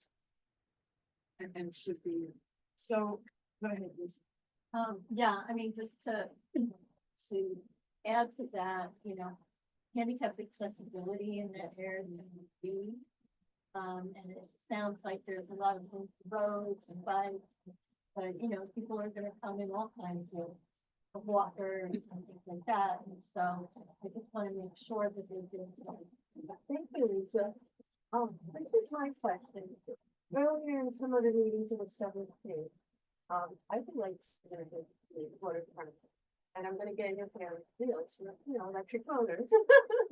So, how do I go into the bike lanes? Do you mean like where the bike lanes are circulating on? I mean, I've been researching this, you know, federal doesn't have any to address this, so there are handicapped people, like she said, you know, and I would like to visit the waterfront. Now it's practically impossible. So you're developing this 7 feet that you take away from it? Is there enough room for me and the bikes to be on it? Where's the 7 feet coming from? I heard it through one of the meetings that they're going to ask, so actually, Julie Bond's office was saying that they're gonna take 7 feet from the project, like from Mac and, Anderson. This is not information. I think that came from DCP, and I can only speak to what DCP has shared. I don't know what the council. Well, members we're shared. speaking about transportation now and streets, right? So I would like to be able to be on a waterfront. I agree. I think public access Yeah, for I think everybody. Sheila, I'm sorry, Sheila's been waiting to ask a question. I know, but one of them might connect to what I think you're referring to, Fanny, is, so, and what's, I don't want to forget what I have written down. Okay. But I think that's, you're referring to, and this may also connect with part of what Laura was asking, is this is separate from a pathway along the waterfront. Correct. So that may be what you're talking about, the 7 feet or the 8 feet, because that's one of the things we as, in all of the meetings, everybody's been saying we want a wider walkway all the way up along the waterfront that would allow for bikes and wheelchairs and pedestrians, like everybody to have, and Laura protected bike lane along that, you know, so like, but that's separate from this demapping or remapping of the streets. So that's where I think you were hearing the 7 foot thing. Yes, and But let me ask my also 44th, you know, where Mag, between Con Edison and the DOE That's not building. 7 feet though, that's 15 feet sidewalk. Oh, no, they said on the water was 7 feet. That's right, that's why I said it's a separate thing from Right. what can I have my other? So, but I just wanted to separate those two things out. Thank you. Of course. So walking a little bit backwards, so the 44th Road and the 44th Avenue look like they would both go back directly, north and south of the title bound property. The 44th Avenue is actually kind of directly through. Right. Through and through.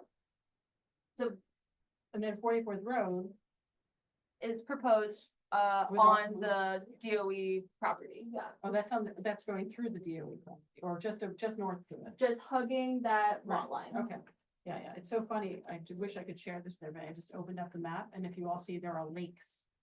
The Google map, for title map. And so that, thank you, that answers that. And then that connects to my next questions, well, no, that'd be my last one, the blobs, going back to our green blobs. Because I heard the term mandated as far as a certain amount of green space for any of the private development. So are the blobs there the exact size of what's mandated, or are they larger than what is mandated?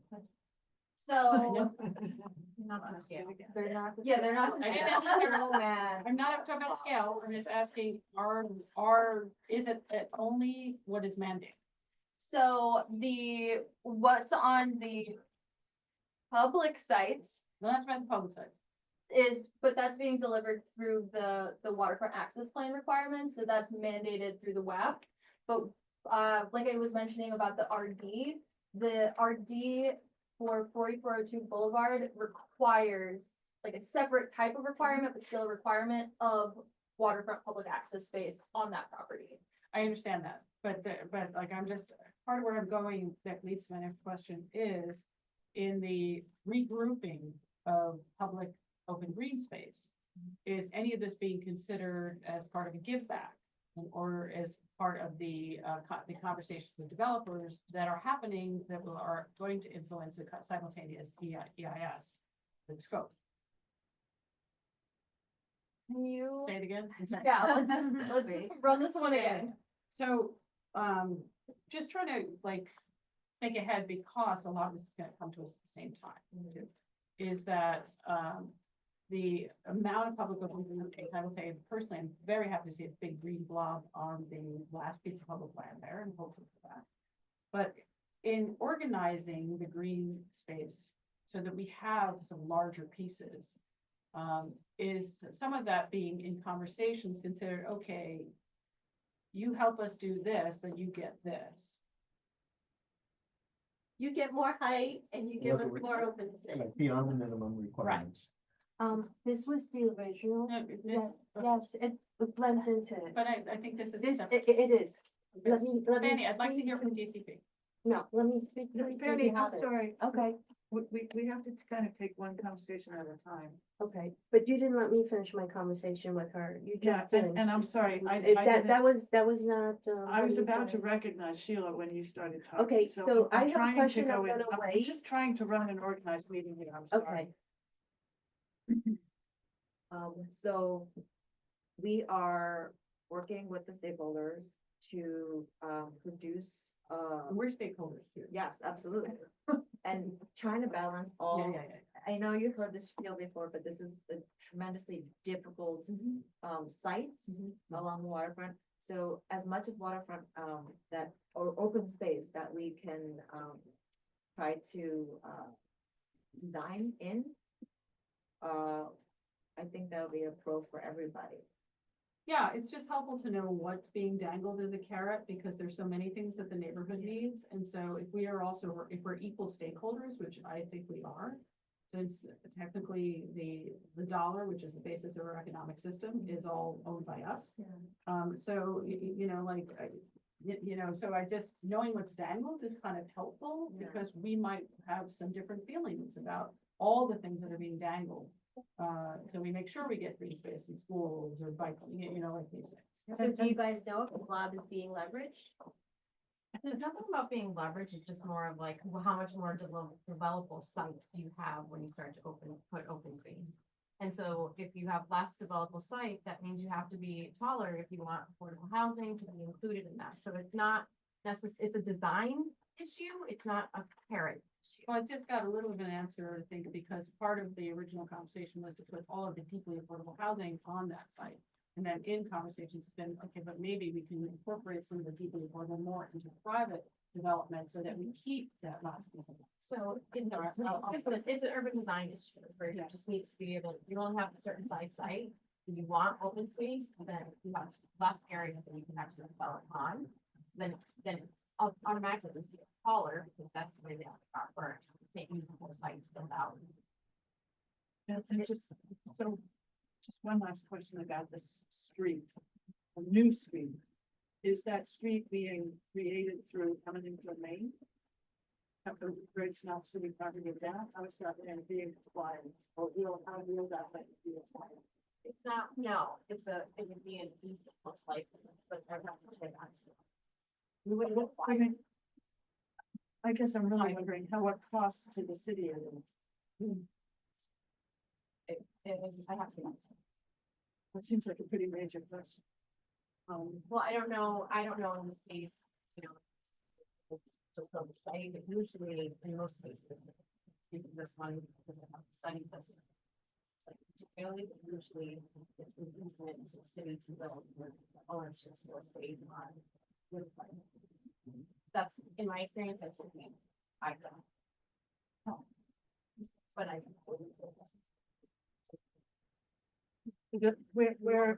Where city planning is proposing new public streets, how is that land gonna be either acquired, will that be an acquisition or an easement? what kind of transaction is involved. Creating that. And, I guess that, I mean, Penny, do you have a question that you? Yeah, can I pass do this have a around? question. The piece that's Mag has, you know, where you're doing that big street, it's a big piece of property. Did you, calculate exactly? Because now the land that you're going through now, some of the land becomes Mag's.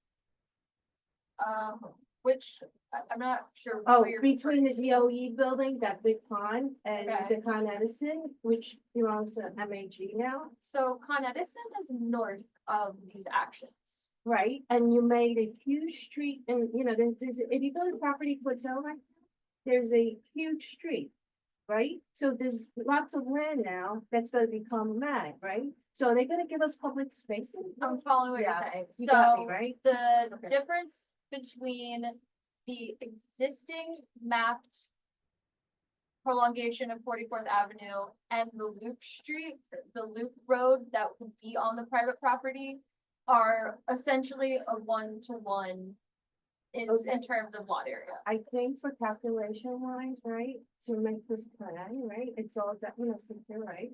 We need to know every piece, right, that some developers getting, right, because of the mapping, and that should be made into open space. We should do the calculation, because now you have those little circles, right? So circles, is it enough? Is it too less, or could it be more? Yeah, so we are still like finalizing the application, so all of the like finer details are still being worked out. So that is something that I think you guys can expect in the materials you receive, but at this point in time, I don't have Would you share those the, dimensions. would you share the original map with me? The existing map? Yes. Sure. Before, you know, the mapping and after the mapping? You know, Yeah. the two to show the entire board the effects of it. Sure. I know that Ross has hand up and is waiting to ask a question. Ross? You recognizing me? Thank you so much, Christine. And by the way, I do appreciate your attempts to make the acoustics better. It's probably something that requires a much larger effort on our part, and we really need to address that as a board. I can't. Yeah, oh, I'm sorry. Now you get to feel it from my side. Is that better? I'm speaking right into my microphone.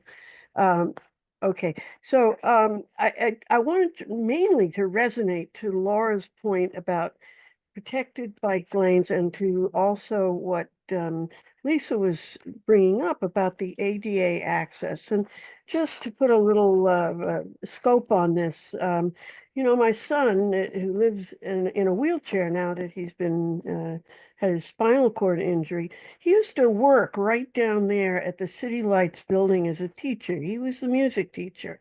And I have seen since he's, you know, in now recovering, and he doesn't live in our community anymore, but the places where he has public access to protected bike lanes and so on makes a tremendous amount of difference for him. So I really, that's just strengthens my my support for making sure that this loop road particularly is, you know, that there are bike lanes. It's not bike lanes, it's protected lanes for, you know, whatever you want to call it, but it includes people in electric wheelchairs who can go pretty much as fast as bikes, which might surprise you.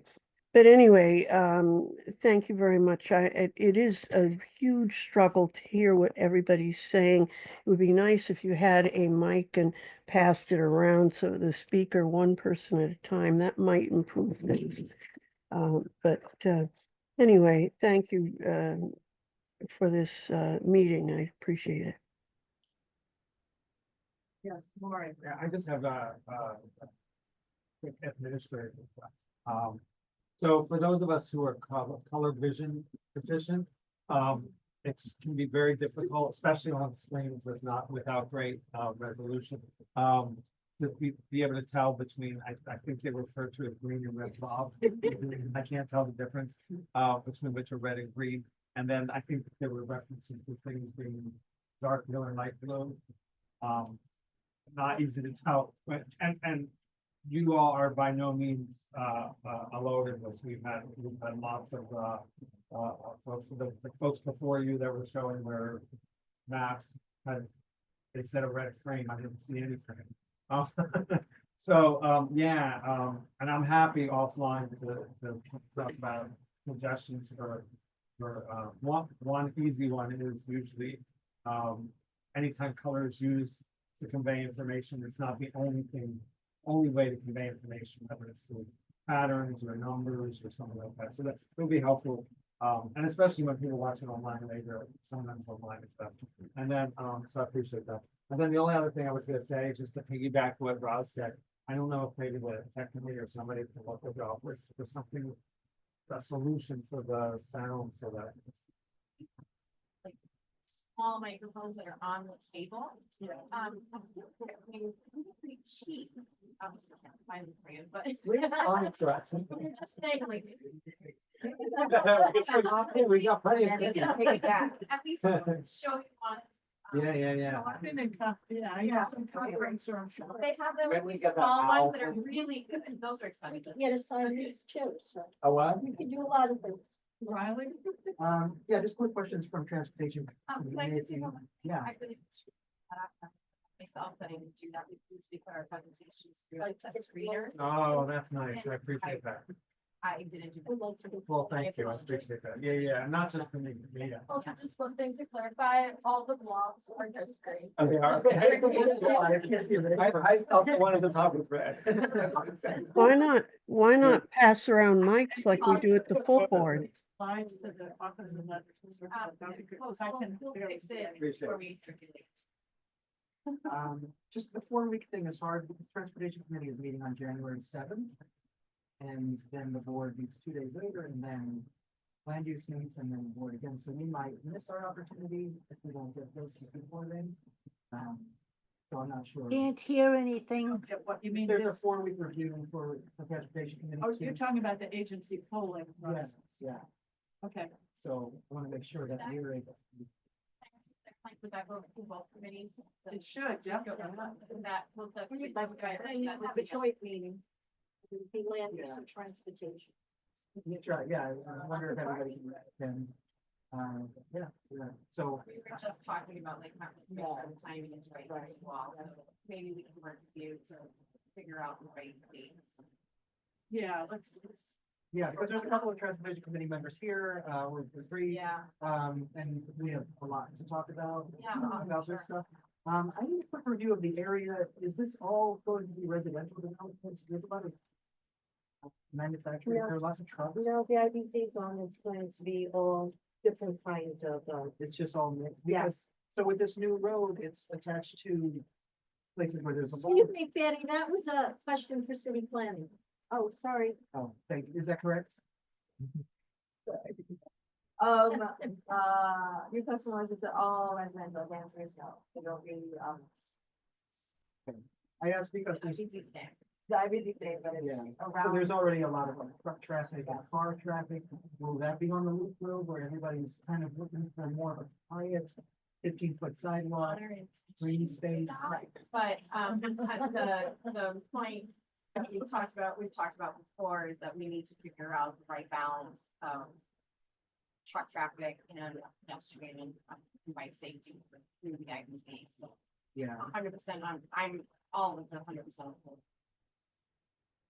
it's a hard mix and I know like cars can, and trucks can ruin a pleasant place. They don't follow rules. They don't follow, yeah, I mean, it comes up all the time. They park on the sidewalk, they speed, they do it on crosswalks, they kill people.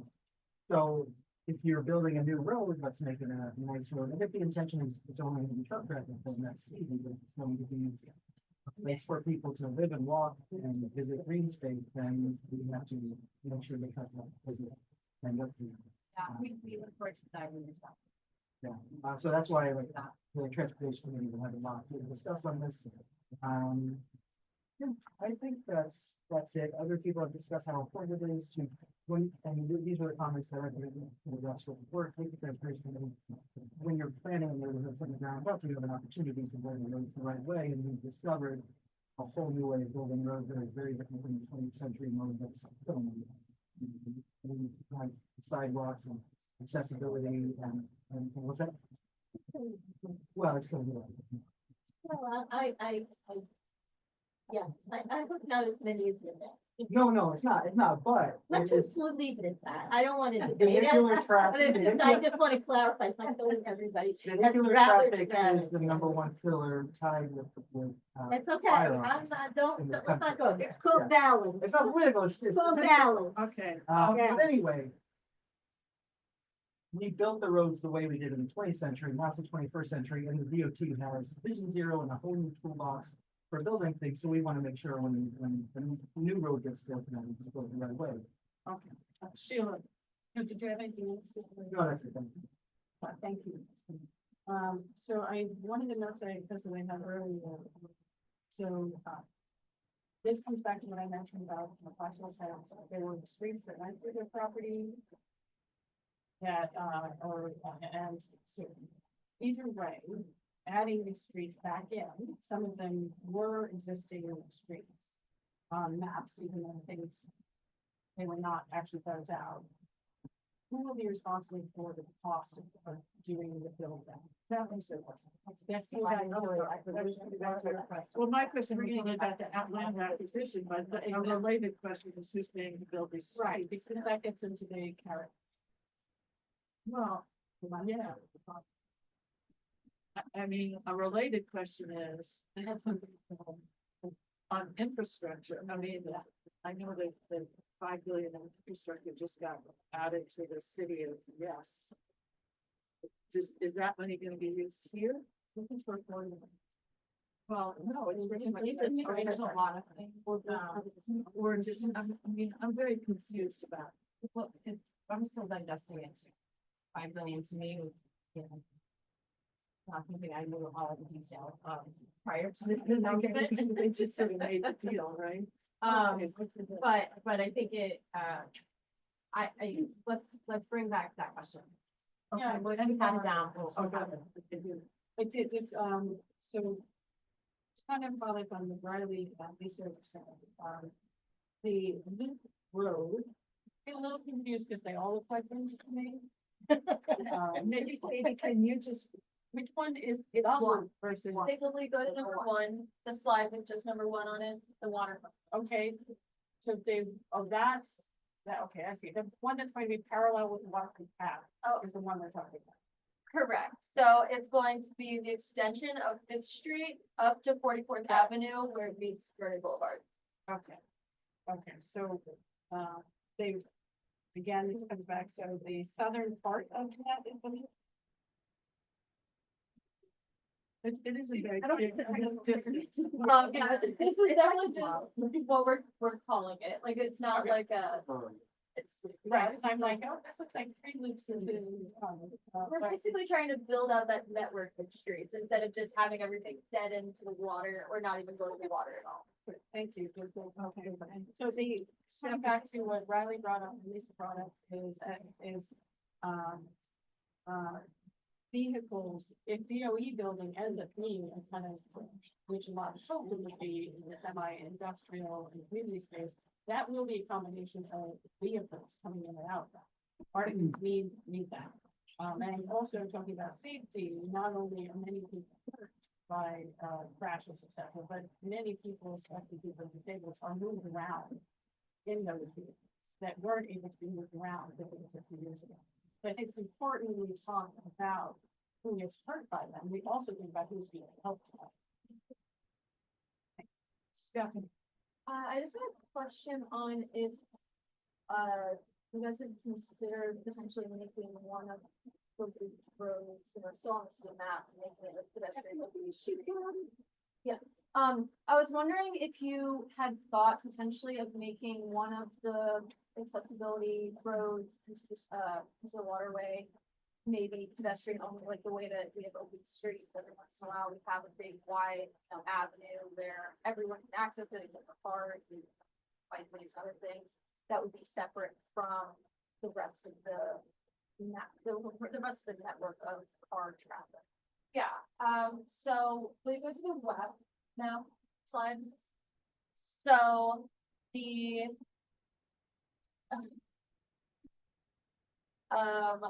I guess, okay, I'll just call them out. So the street along 43rd Avenue, 44th Avenue, and 45th Drive will all be provided through, those connections will all be provided through regular city streets.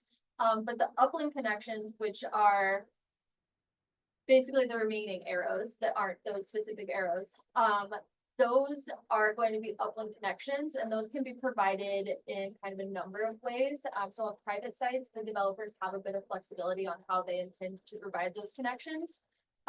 So I guess the answer is sort of like yes and no, and also we don't really have that level of detail worked out yet. I think that there could be a potential for like the open street concept that you shared, but that's not something that's fleshed out at this stage of the process. DOT has a separate process in which we as like community members can actually propose a street to become a village. But wouldn't that affect like the width of it? I mean, if it wasn't cars on it, then you don't need the car width, that's the bike lane, that's. Why wouldn't you want to think about that? Now? That's just not my area of expertise. No, because No, in my experience with open streets, it hasn't.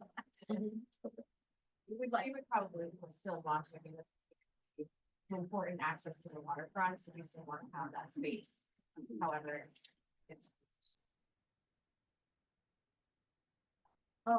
Before we wrap up, I want to go back to something that, Marisa asked me on the side, which is having a discussion of the zoning.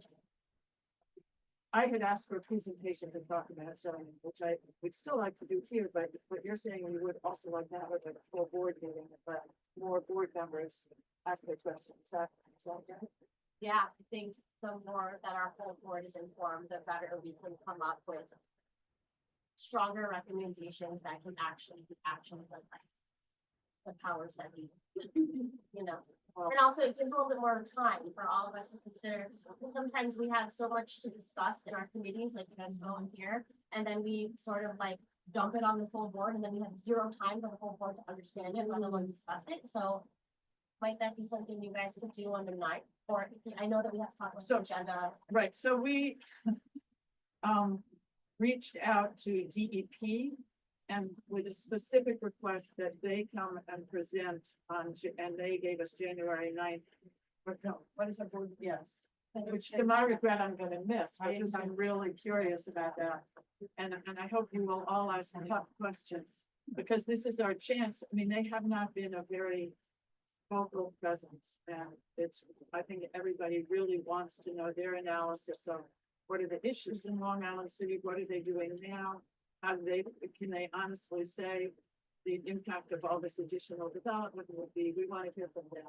So I don't want to add yet another thing for January 9th, but I think the following month, if you guys were willing to, we could request. It might be good that we're here in January too, so that you guys see it and prepare the conversation. Yeah, I agree. yeah. And that way we maybe will, we'll ask our questions and then the board members, other board members ask their questions. Yeah, it's because this demapping issue, we're gonna have to, we have 4 weeks, right, to talk about that, which looks like it's gonna come before having us and the entire board fully understanding what we're doing.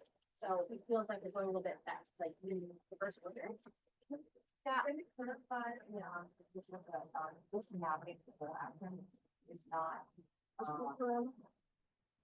it's not directly associated with those. So, Katie, there's language that you use. There's language that you use in the beginning of the presentation that showed why the pulling out is not. And it's separate from rezoning. It's separate from the, like actual like rezoning that we want. So people are still gonna ask, it's still sort of related because people are still living there and subject to rezoning and subject to this mapping. So in practice, it is related, I guess. But I know that's right. This is gonna be in the EIF, right, or in the DEIF. It'll say certain streets will map and certain streets will not, will be mapped and deeded. I've always seen that, it's always a list. So it goes into the it's there for discussion. And there's a hearing, right? And so it's not part of the zoning, but it's part of. Well, it's part of the action. Yeah, it's part of the action, but I think if I'm understanding correctly, you want for the lens as well as the public hearing, you want sort of a deeper dive into those proposals that. Yeah.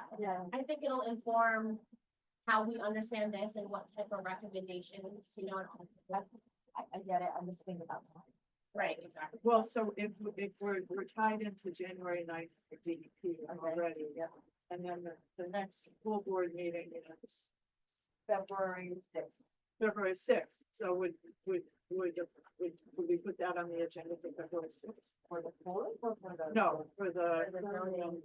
unless we also have to review the code, which is right, so we can have it. Yeah, I feel like we've got two.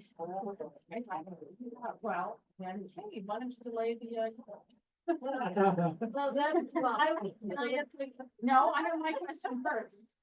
So I just want to say, actually, the comment question is that I think we have to preempt any conversation, any of this stuff with the most extreme impact of the rezoning. Because right now, when we're looking at numbers, the most extreme impact of the rezoning is just about 30,000 more people.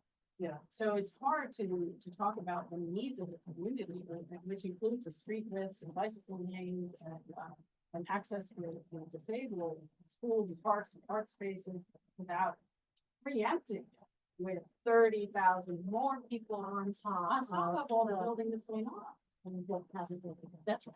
So I understand, you just said separate, I was like, how could I not think of it? And more. But, yeah, because, I mean, it'll be on like D34, the D mapping. And the rezoning is gonna be substance of what everybody cares about.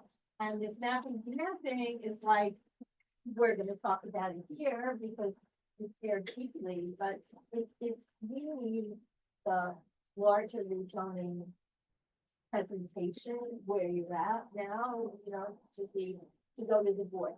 And in addition to that, to have more clarity about the timeline. I mean, this thing, certification in June, and we're gonna put this out in February. It doesn't seem to me synthesizing that information is gonna get you the certification in June. So I'm a little confused by what you're presenting tonight and where you're going with certification. Plus, we don't need it over the summer. So how can you certify in June if it can't be June? Because we can't even consider it. We've gotten here before the city planning and it does not work. And it gets nasty and yummy and it feels like better. Same way you set the DSOW hearing in the middle of August. You cannot do that if there's anything. I Do just not want do to that, clarify, please. that June has never been something. Be forewarned. I am being warned, I got it. Yeah. Not June. Thank you. So yeah, this just goes back to the point I made earlier in my meeting about reconciling the dates. We've got at least two committees that are interested in it, possibly also Laura's committee, the Environment Parks Committee, that would be interested in it. And you know, I know when Lisa was chair, there was like, it got really tight and it was like our last meeting of the season was like this crazy long meeting. We finished at like 1 o'clock in the morning because there was huge, you know, interest in the land use issues that were coming up and votes that had to be made. And it happened when I was chair too. And tap into all of this, a lot of the work that like Felicia was saying happens here in the committees. And we don't get as much public involvement in these.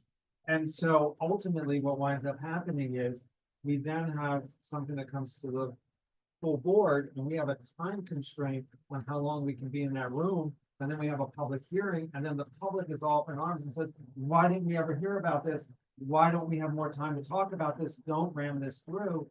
And I think that's my biggest concern because we'll be able to work out things in these committees and have a little more time, but we really have to be able to think about how much time is this being presented in a public hearing where the actual public can stand up and participate and give information and feedback and ask questions.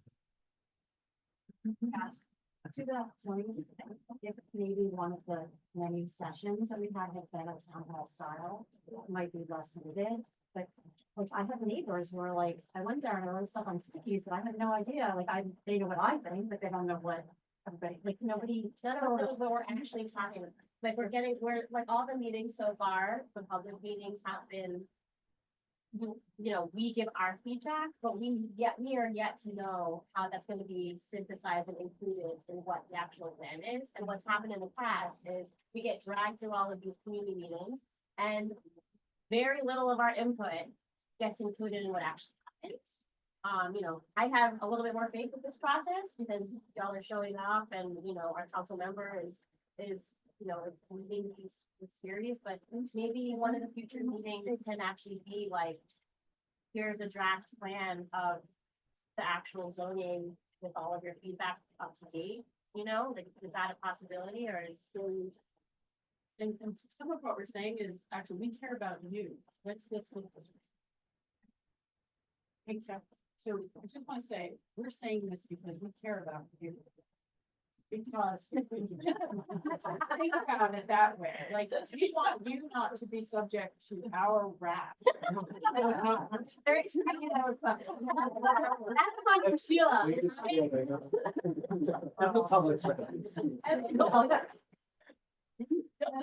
The majority stakeholders wrath. Let's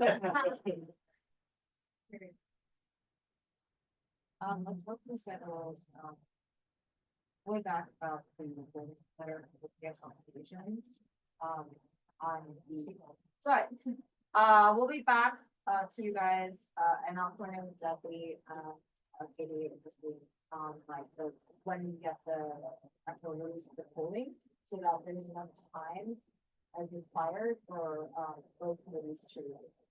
So we can. And then, yeah, I hear you about the zoning number one, I'd rather find out.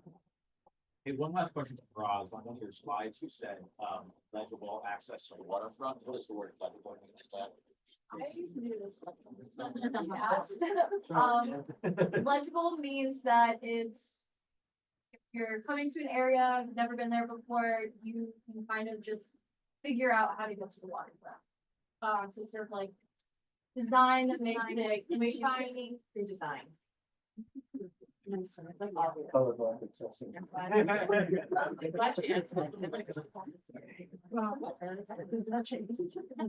It's an unusual use of the term.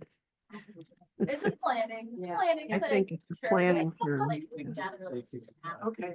Thank you. Thank you. Sorry? I'll take it. Okay. Validated. Okay. Thank you for coming and, Oh, motion to. yeah, I was getting to that. I just wanted to motion. Yes, do I have a motion to adjourn? In support of our chair. Second. All right. Happy Everyone, have a great holidays. Billy, thank you for attending on behalf of Councilwoman Wong. I was like, I think it's very many, like, in Manhattan. And I was like, I was with my family, we like, went down the street. I'm like, okay. You have to, like, not. You guys, she needs to.